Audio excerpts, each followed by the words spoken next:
Welcome to Make It Happen Monday, your weekly dose from the Healthy Living School. As always, I want to first remind you to enjoy, E-N-J-O-Y. Enjoy is our Make It Happen Monday mantra, as well as our go-to acronym. E, eat real food in 12 hours or less daily.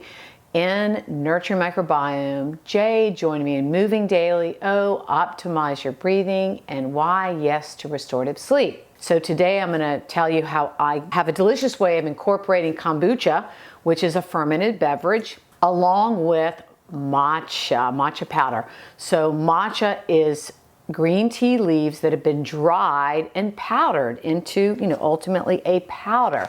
So it is, of all the various teas, traditional teas, black, white, green, and oolong, matcha is the very best. Very, very potent, has up to several fold times more of the wonder compound EGCG, really powerful antioxidant, really powerful polyphenol. We know polyphenols are great for longevity. They're great for your microbiome.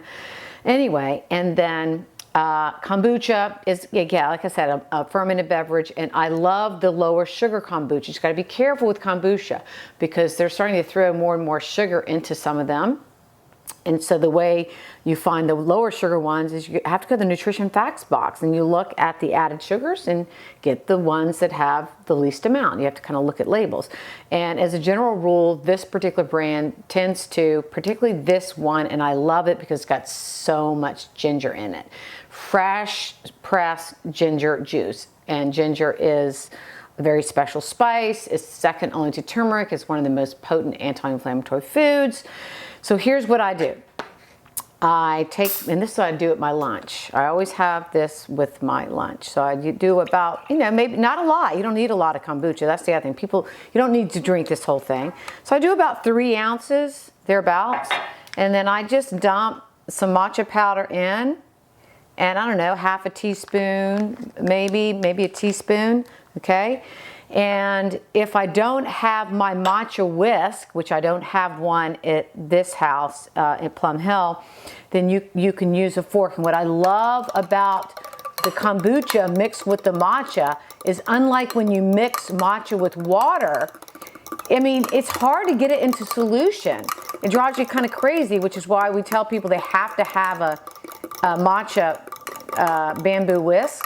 But when you put your matcha into kombucha, somehow the fizziness of the kombucha keeps it, homogenized, keeps the matcha powder in solution, allows it to mix up more readily, much more quickly.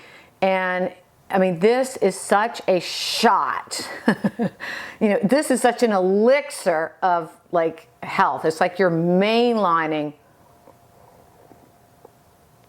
things that are so, so good for you. I mean, I can guarantee if you drink this, like I'm about to drink this, you will feel the surge of what it does for you, right? And it tastes absolutely delicious.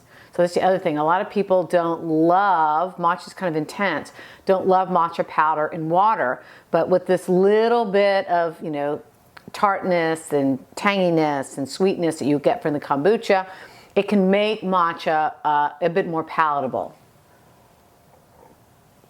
Anyway, so give that a go.